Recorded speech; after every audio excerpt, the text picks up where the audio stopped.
Aujourd'hui, c'est une petite vidéo un peu détente, à la cool, sans texte pour la majorité de cette dernière, mais dans laquelle je voudrais aborder un sujet qui me tient à cœur. On va parler d'homme à homme, et attention, d'homme à homme avec un grand H. Je ne vais pas me faire alpaguer par les féministes, etc. etc. L'idée, c'est de changer un tout petit peu ta vision du sport.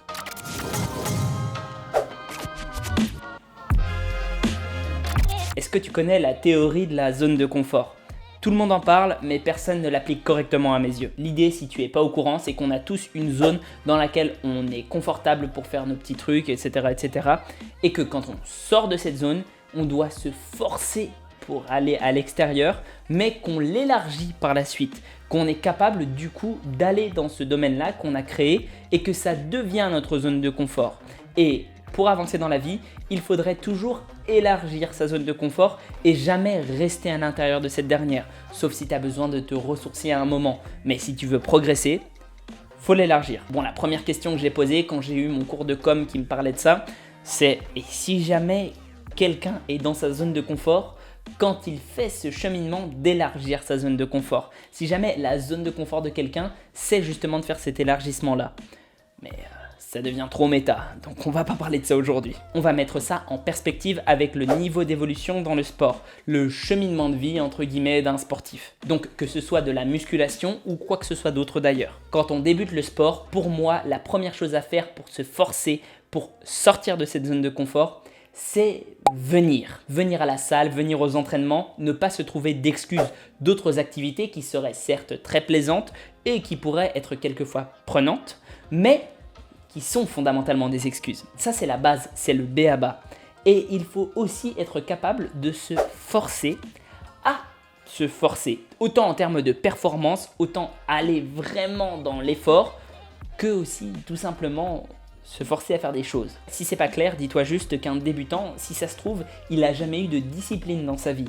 Et donc se forcer à être discipliné, c'est la première étape. La troisième chose pour moi sur laquelle il va falloir se forcer, il va falloir élargir cette zone de confort, c'est à être décidé.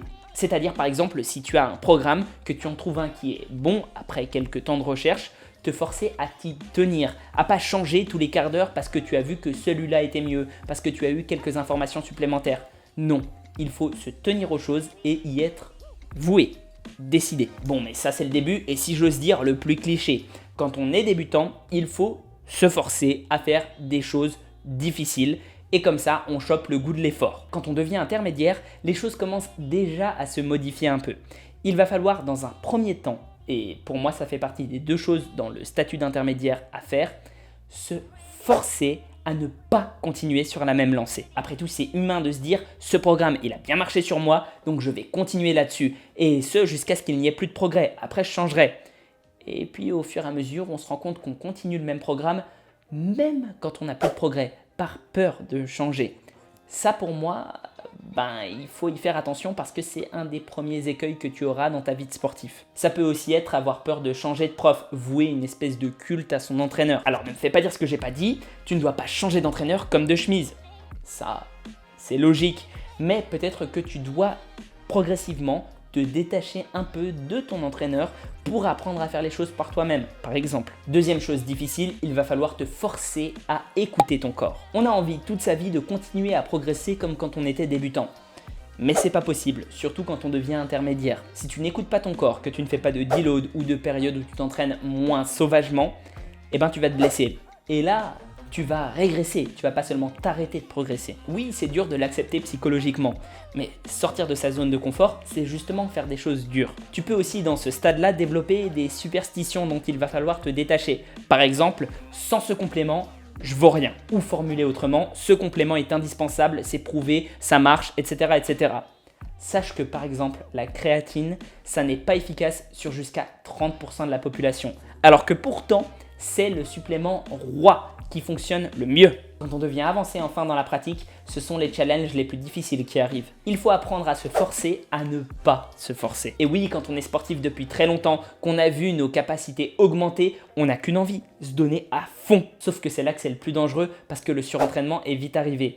Et encore plus qu'en intermédiaire, il va falloir apprendre à stopper le truc. Enfin stopper, tu me comprends, appuyer sur la pédale de frein quoi. En gros, se forcer à planifier et respecter sa planification. Mais ça va encore plus loin selon moi, il va falloir se forcer à même lâcher un peu le sport et à s'autoriser à vivre en dehors. Pour moi, une chose capitale qui détermine qu'un sportif est bon, c'est qu'il a un mental qui lui permet de lâcher prise pendant qu'il ne s'entraîne pas, qui lui permet de profiter de la vie, d'avoir des potes en dehors, de faire des choses et pas uniquement de se consacrer que à l'entraînement. Au bout d'un moment, c'est la facilité de se restreindre, même si ça semble contre-intuitif au premier abord, sinon on n'aurait pas les troubles du comportement alimentaire ou la bigorexie, ça commence à devenir à la mode. Il y en a qui disent oui, je fais autant d'efforts pour avoir ce physique, mais c'est ma récompense, etc. Moi, je pense que c'est plutôt un corps qui est leur prison parce qu'ils ne peuvent rien faire à côté. Une prison mentale dans laquelle ils s'enferment et dans laquelle ils sont confortables parce que c'est beaucoup plus difficile d'aller affronter l'extérieur et d'essayer d'avoir un équilibre plutôt que de simplement être monomaniaque. Enfin, le troisième challenge, rester ouvert d'esprit et ouvert à la discussion. Ça ne veut pas dire se laisser convaincre par n'importe qui, mais je ne sais pas si tu vois cette espèce de condescendance qu'ont les gens qui se considèrent comme étant très très forts, très musclés dans le domaine de la musculation ou même simplement très performants. Un des problèmes à mon avis liés à ça, c'est que tu accumules des connaissances au fur et à mesure de ta vie, sauf que la science évolue aussi et qu'au bout d'un moment, tes connaissances elles sont caduques si tu ne te réactualises pas. Et il faut être capable d'avoir l'humilité face à des gens qui arrivent, qui sont nouveaux, qui ont ces nouvelles connaissances, de dire « Ah oui, tu m'as appris quelque chose ». Et plus t'es avancé, plus c'est difficile parce que l'ego joue à mort. Voilà, je t'ai un peu dit tout ce que je pensais et surtout, je pense que la difficulté, elle n'est pas forcément d'aller se tuer à la salle. Mais, dépendant de ton stade de vie, ça peut même être l'inverse. La phrase no pain, no gain, je l'aime pas trop de prime abord parce que justement, c'est cet état d'esprit qui est mis en avant. Mais si on considère que le mot pain dedans, soit la douleur, ça peut aussi être une espèce de souffrance mentale et de se forcer à faire les choses de façon, correcte, dans ce cas-là, elle vaut le coup d'être étudiée cette phrase. Sur ce, n'hésite pas à me suivre sur Insta, à aller voir mon Discord, mon Utip, mon Tipeee si tu veux me faire un don, me récompenser par rapport au travail que je fournis à travers mes vidéos. Et puis, abonne-toi, like, partage, commente, active la cloche, c'est toi qui fais vivre la chaîne. Prends soin de toi. Et à la prochaine. Bon alors, qu'est-ce que t'en as pensé? T'es d'accord? Pas d'accord? Dis-le en commentaire.